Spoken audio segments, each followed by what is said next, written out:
Terima kasih teman-teman OKUJ dan seluruh hadirin. Assalamualaikum warahmatullahi wabarakatuh. Yes, singkat saja, saya ucapkan selamat kepada teman-teman yang hari tergabung dari UMKM. Pertama, harapan saya OKUJ bisa memberikan nilai tambah, ada value baru dan jaringan baru. Karena pelatihan-pelatihan banyak sekali nih Pak yang sudah kita dapatkan. Ada teman-teman dari salah satu startup besar, terus ada juga dari beberapa vendor dan seterusnya, tapi setelah itu tidak ada jejak dan jejaring. Harapan saya OKUJ bisa melakukan langkah-langkah konkret, mulai membangun jaringan, kreativitas, dan memberikan value tambahan baru. Karena sekarang ini kita tidak punya cukup banyak waktu, kecuali inovasi dan terobosan yang terukur, kira-kira gitu. Kami akan mengukur setiap lembaga-lembaga yang bergerak ke Banyuwangi. Kalau mereka langkahnya terukur akan kita lanjutkan. Tapi bagi mereka yang tidak terukur, ya mohon maaf tidak bisa kami lanjutkan. Karena misalnya hari ini kami memberi ruang besar, mendukung kami berikan fasilitas untuk pertemuan UMKM. Ini semata-mata kami memberikan ruang dan percepatan agar UMKM bisa segera melakukan akselerasi. Begitu juga kepada teman UMKM, pertemuan harapan saya tidak disia-siakan, tapi juga bisa dioptimalkan untuk menambah ilmu, pemahaman, dan juga lebih bekerja keras dan membangun jaringan. Sekarang tidak bisa hanya berpangku tangan, hanya menunggu modal dari orang dan hanya menunggu bantuan dari orang lain. Tanpa terobosan dan kerja keras, kita tidak mungkin bisa. Itu juga yang dialami Banyuwangi 10 tahun yang lalu seperti apa. Banyuwangi ada di papan bawah di tingkat nasional, sehingga kita tidak dihitung di pentas nasional.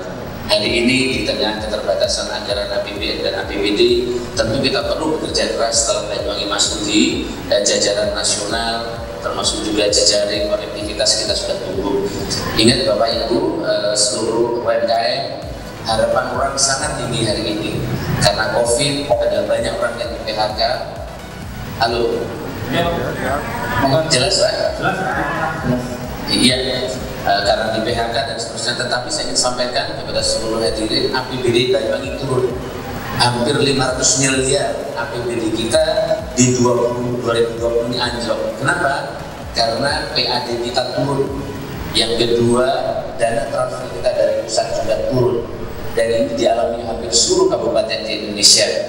Bahkan ada kabupaten APBD-nya anjlok sampai 2,5 triliun. Maka tidak ada pilihan kecuali kita terus bergerak dan berinovasi. APBD Banyuwangi hanya tinggal 2,9 triliun dari 3,4 triliun. Itu pun Bapak Ibu dan saudara sekalian, APBD kita naiknya sementara PD naik dari 32 triliun menjadi 87 triliun. PDRB itu apa? Uang yang beredar ke masyarakat karena bisnis kita bergerak dan tumbuh dengan baik. Jadi sebenarnya kita tidak bisa hanya berharap dari APBD, karena APBD kita cuma 2,7 triliun, 9 triliun, sementara PDRB kita dari 32 triliun naik 87 triliun. Ada harapan kami sinergi kolaborasi antara pemerintah, swasta, dan PMI ke depan bisa turun. Saya kira ini saja dari saya. Sekali lagi kita tidak bisa berharap full atau banyak dari pemerintah karena APBD kita sekarang anjlok, sementara jalan infrastruktur kita banyak yang rusak. Dan kita harus memperbaiki jalan-jalan desa kita karena APBD kita sangat terbatas. Sementara kabupaten kita adalah kabupaten terluas di Jawa Timur. Di Mataraman rata-rata panjang jalan kita kabupatennya 600 kilo. Banyuwangi Bapak Ibu tahu berapa? Teman-teman dari OKUJ 3.200 kilo. Kabupaten lain 600 kiloan, kita 3.200 kilo. Maka kalau proporsi APBD kita seperti sekarang, insya Allah sampai kiamat pun APBD kita tidak pernah cukup untuk bangun jalan. Kita lihat yang hijau itu Kabupaten Banyuwangi. Itu satu kabupaten luasnya sama dengan sebelah kiri 5 kabupaten di Mataraman. Sementara luasan kabupaten di Mataraman APBD-nya dengan luasan segitu 12 triliun. Sementara Banyuwangi 2,9 triliun. Maka banyak orang protes di mana-mana, jalan ini belum selesai, bantuan ini belum cukup, ini belum itu, dan seterusnya. Tapi alhamdulillah di tengah keterbatasan, selama 10 tahun ini kinerja Banyuwangi dari ranking 169 dulu naik bertahap ke ranking 16, 36. Sekarang kinerja Banyuwangi di tingkat nasional baru saja mendapatkan reward 10 miliar rupiah dari ranking 169 kita sudah ranking 1 terbaik di tingkat nasional. Kita sudah nyalip Surabaya, Bandung, Malang, dan kota-kota besar di Indonesia dan kita saat ini. Bapak lihat grafiknya. Maksud saya ingin bercerita bahwa di tengah keterbatasan tempat lain anggaran 12 triliun, kita 2,9 triliun, kita bisa kinerja kita bersama. Nah, harapan saya teman-teman operasi, UMKM, dan seluruh kita semua, saya ini kalau kita kerja keras, tidak menyerah, hanya berpangku tangan, menunggu bantuan orang lain. Saya ingin insya Allah kita bisa segera keluar dari kesulitan musim COVID-19 saat ini. Saya kira ini saja dari saya. Sekali lagi selamat buat teman-teman yang sudah hari ini mendapatkan pemahaman, dan harapan saya UKUJ secara konkret bisa memberikan jejaring, bisa memberikan kebutuhan yang dibutuhkan oleh mereka, tentu sesuai dengan kadar dan kemampuan UKUJ dan kesungguhan teman-teman yang ambil perhatian pada kesempatan. Saya kira ini saja dari saya. Terima kasih. Selamat siang. Alhamdulillah, saya mohon maaf. Wallahu muwaffiq ila aqwamit thoriq. Assalamualaikum warahmatullahi wabarakatuh. Waalaikumsalam. Aku nggak tahu ngerti. Ini ada datanya Bapak Ibu, buat Bapak Ibu yang sudah mulai berjualan online, termasuk langkah yang bagus ya, termasuk langkah yang bagus karena datanya bahkan nggak cuma jualan online Bapak Ibu, ya nggak cuma jualan online, bahkan untuk pembayaran digital itu dilakukan secara online sekarang. Ya, kamu kan bayar listrik, bayar air, bayar apa lagi? Bayar tiket dan lain-lain itu semua dilakukan secara online. Bahkan untuk periksa kesehatan itu juga bisa dilakukan secara online. Wah, ini kenceng ya. Tidak apa diturunkan aja mas, diturunkan aja. Oke. Termasuk juga transaksi sembako online, ya. Transaksi sembako online, bahkan beli beras, beli apa lagi, minyak, segala macam keperluan rumah tangga itu dilakukan secara online. Itu datanya. Dan ini mulai meningkat sekian persen, ya, sejak COVID dimulai di Indonesia. Sebelum-sebelumnya itu sudah ada, cuma ternyata masih terus meningkat. Bahkan yang setelah ini nanti Jawa dan Bali itu ada PSBB kalanya, ya, sehingga aktivitas online itu akan semakin meningkat. Oke, itu informasinya bisa dilihat. Kira-kira jenjang dua tenaga ini target marketnya siapa? Yang boleh katakan yang bisa jawab? Yang punya produknya juga boleh katakan. Jenjang dua tenaga target marketnya itu siapa? Yes, siapa Mbak?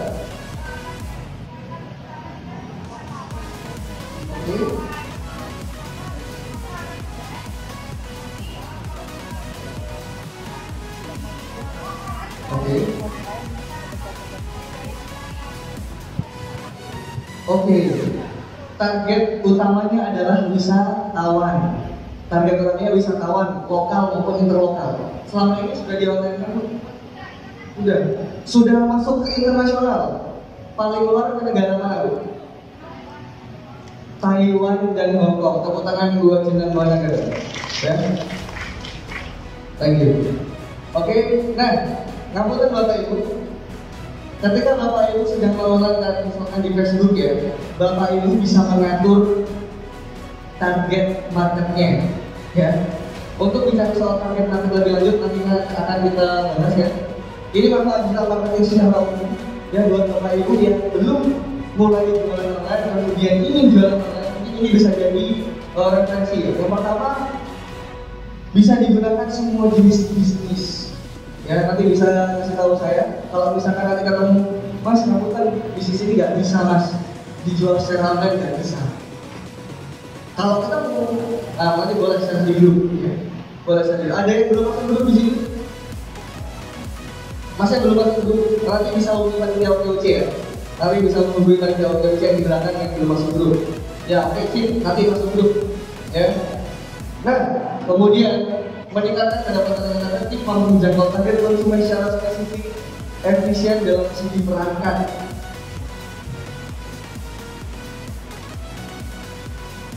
Oke. Kemudian dapat membantu membangun brand. Ngapunten, Bapak. Jadi berkaitan dengan yang tadi, ya, berkaitan dengan program one posting, one like, one comment. Ini filosofinya tinggi, nggak benar, ya. Buat bapak ibu mumpung jenengan sudah punya Facebook, ya, yang sudah berpengalaman nanti juga bisa berbagi. Karena di sini plural sekali, ada yang sudah berpengalaman. Kalau saya bilang level 1 sampai level 10, ini semuanya ada. Yang level 1 ada dalam jalan online, ya. Yang level 5 ada, yang level expert udah jago jalan online sampai luar negeri itu ada. Level 10. Inilah yang disebut dengan jaringan Bapak Ibu, ya. Nah, jaringan ini bisa Bapak Ibu manfaatkan di dalam grup, nanti saling mengenal satu sama lain supaya bisa memperkokoh Bapak Ibu. UMKM Banyuwangi harus bersatu. Nah, kalau ini program one posting, one like, one comment nanti, ya, yang dibangun adalah brand Bapak Ibu masing-masing. Bapak Ibu, ya, oke. Jangan kawan pemilu, kita lanjutkan lagi. Ada beberapa saya agak sedikit percepat ya Bapak Ibu, ya. Kelebihan jualan di Facebook untuk pemula. Hampir semua rata-rata, bahkan yang ada di sini deh, yang ada di sini, siapa saja bisa punya akun. Bisa punya akun Facebook. Oke, bisa punya akun Facebook. Kemudian mudah digunakan. Kualitas produk tidak berubah. Review produk lebih luasan, upload video berdurasi panjang. Beda dengan Instagram. Kalau misalkan jenengan punya video marketing, ya, tahu video marketing ya, video jualan, misalkan jenengan kan ada foto, ada video biasanya. Kalau video durasinya panjang, itu kalau dia upload di Instagram itu maksimal 30 detik sampai 60 detik. Kecuali di IGTV, biasanya seperti itu. Ngapunten Bapak Ibu, buat jualan ternyata memang nggak cuma di Facebook, ya, nggak cuma di Facebook. Ada banyak tadi yang sudah disampaikan, ada WA, dan Instagram, Shopee dan lain-lain. Yang ngapunten, bahkan juga ada yang jualan melalui TikTok Bapak Ibu. Tahu TikTok ya? Siapa di sini yang punya TikTok? Boleh katakan? 1, ibu, 2, bapak-bapaknya. Kok masih ada TikTok mas? Masnya jualan TikTok nggak juga? Enggak ya? Oke. Oh, fokus itu ya? Fokus itu ya? Oke. Kalau ibunya, ngapunten namanya siapa? Ibu Ami. Ibu Ami menggunakan TikTok untuk jualan kan? Terkadang pernah terjadi transaksi dulu. Oke.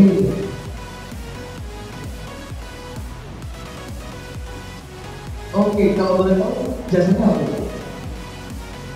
Spa and Message Mobile, ya, teman-teman buat uang, ya, bahkan bisa sampai ditawarkan melalui TikTok, ya, untuk konten produk kita. Nah, kita bisa konten sekarang.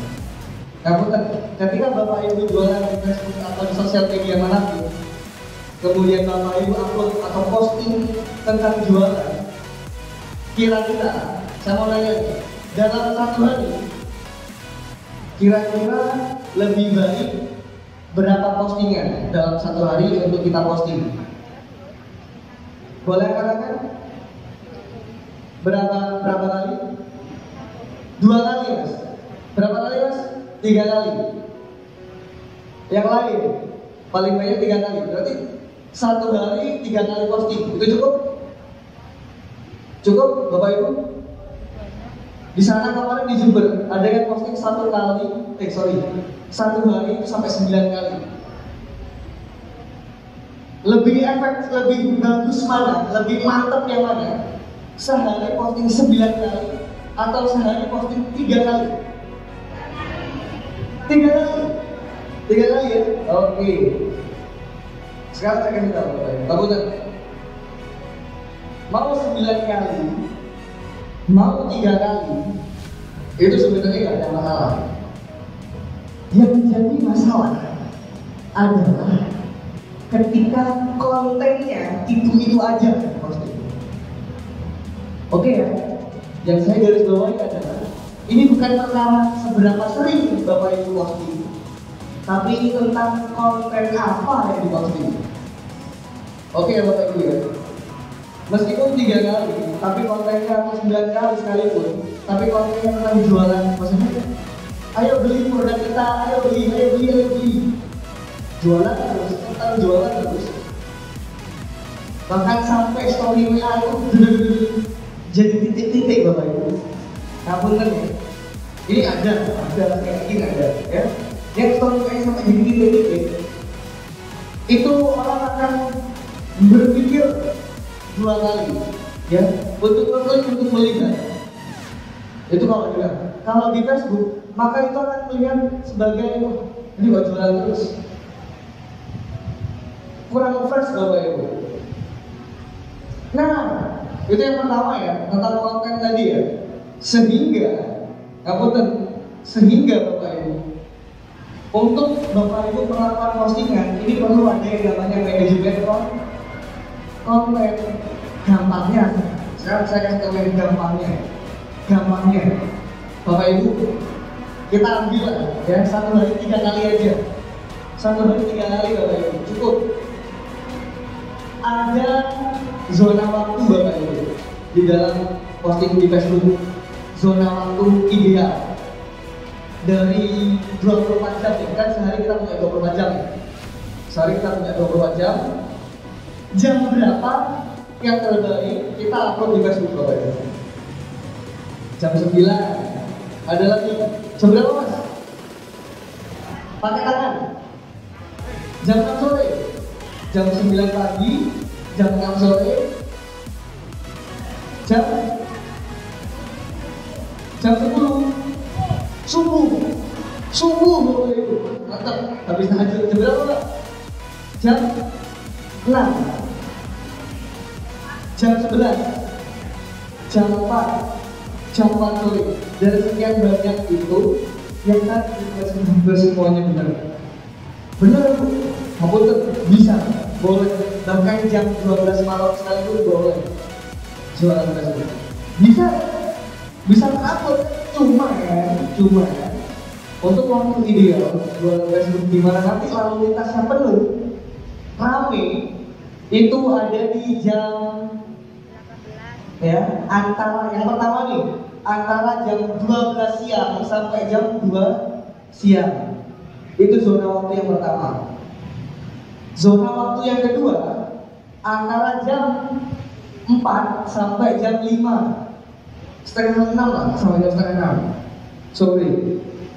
Zona waktu yang ketiga adalah terjadi di antara jam setengah 8 sampai paling malam jam 9. Oke ya, itu 3 waktu yang ideal untuk Bapak Ibu posting atau upload postingan di Facebook.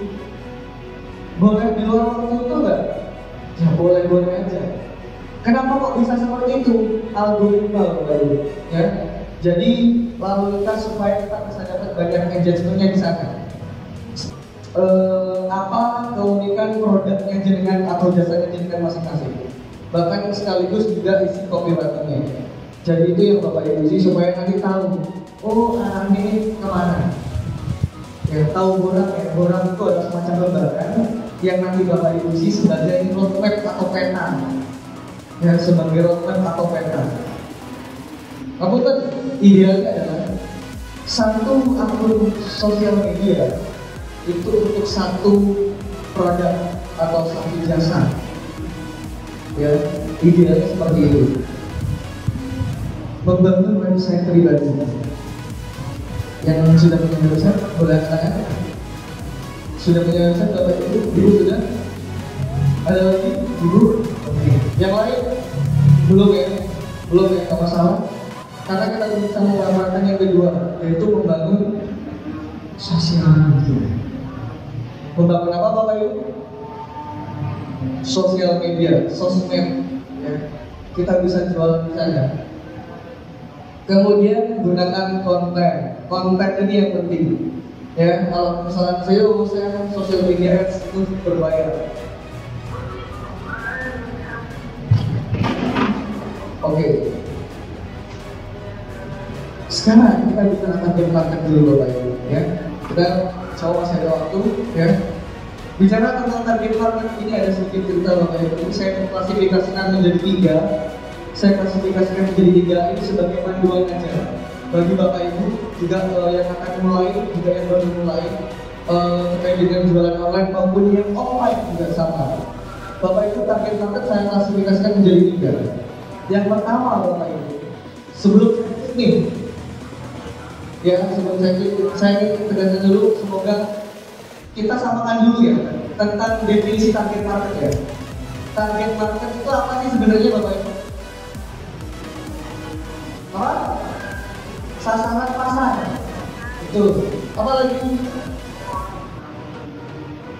Konsumen, customer, calon pembeli kita siapa? Kan seperti itu ya.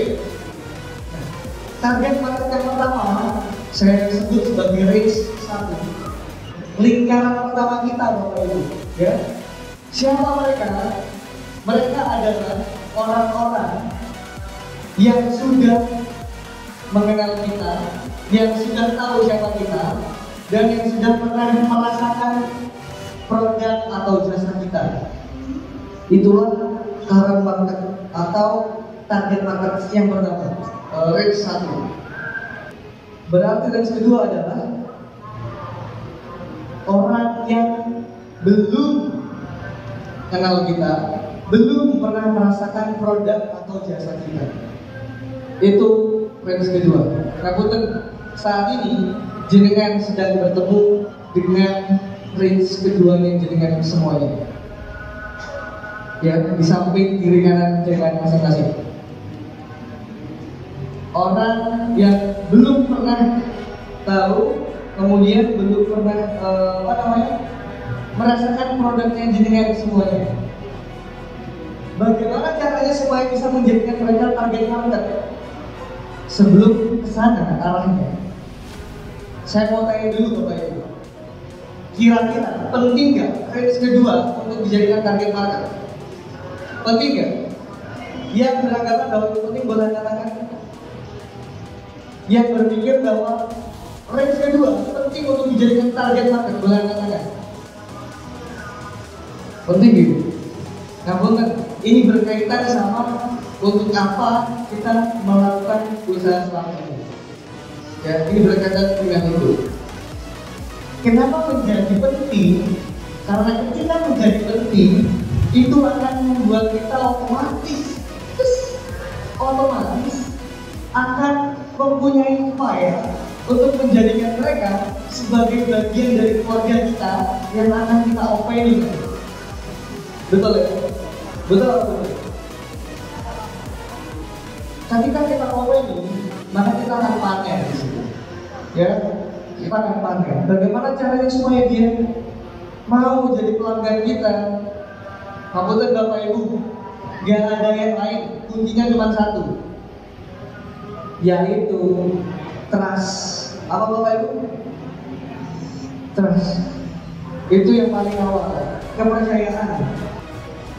Pelanggan atau klien atau konsumen atau customer dari kompetitor.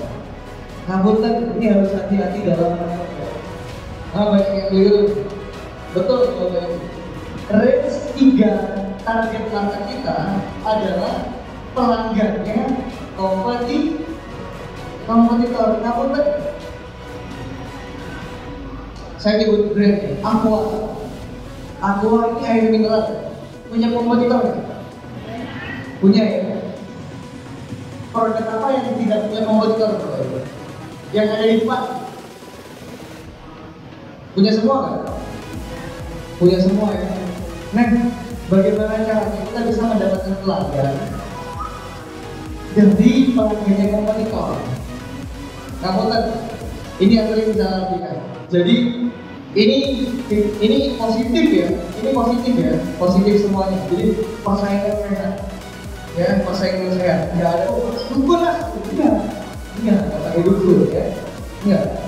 Nah, jadi nanti juga ada program kalau itu dalam pembinaan itu, di mana kita jenengan diminta untuk membuat list tentang kompetitornya jenengan, ya.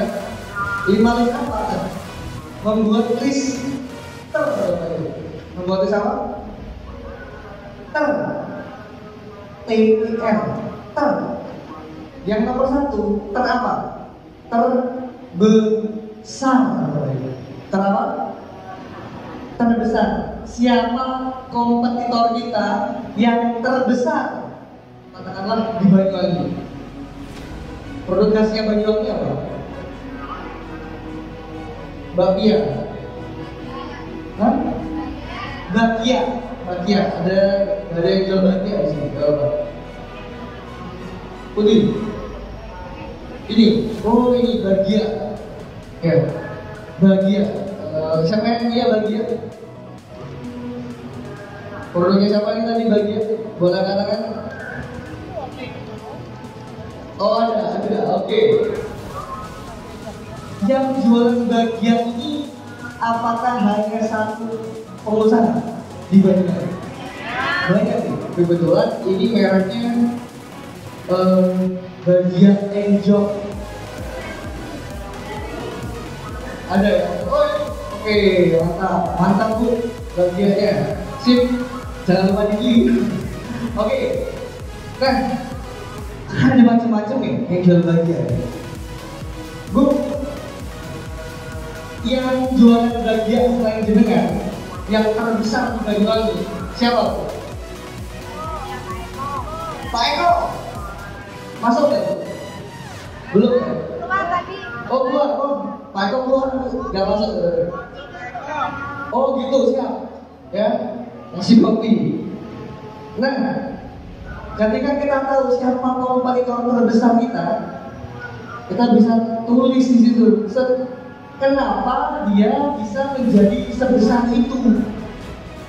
Itu yang perlu kita cari tahu. Itu yang pertama, terbesar. Yang kedua adalah yang terkenal. Siapa kompetitor kita yang terkenal di Banyuwangi? Di Banyuwangi dulu sebelum nanti keluar. Ini produk apa ini? Keripik pisang. Keripik pisang banana chips so crispy-nya. Oke. Oh mantap, ada pare, ada dua naga. Oke, mantap. Ya, keripik pisang. Keripik pisang itu deh. Yang jualan keripik pisang di Banyuwangi ada banyak ya? Ada banyak ya. Nah, yang paling terkenal, Kapunten, ya. Kita ngobrol juga. Yang paling terkenal ada.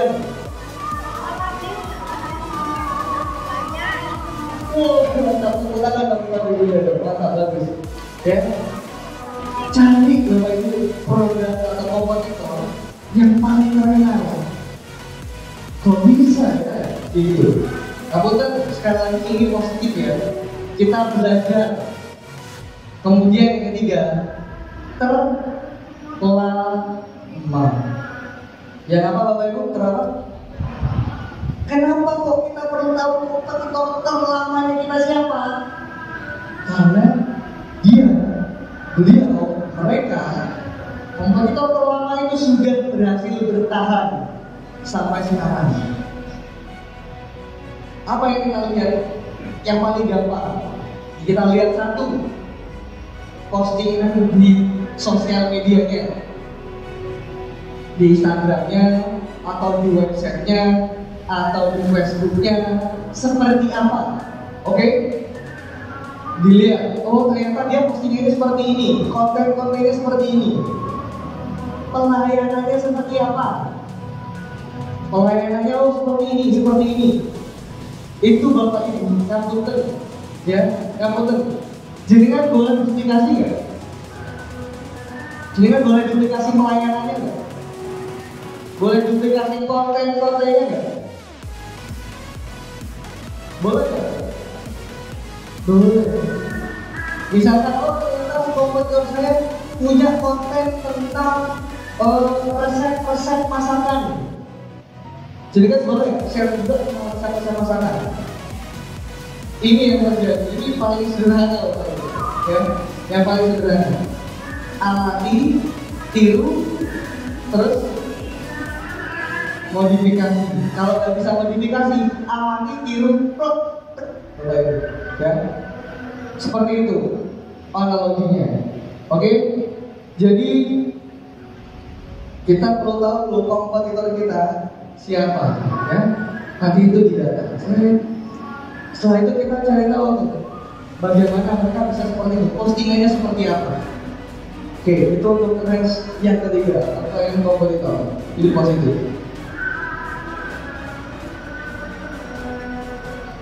Oke, ini skip aja dulu. Ini strategi digital marketing. Oke, yang terakhir lagi.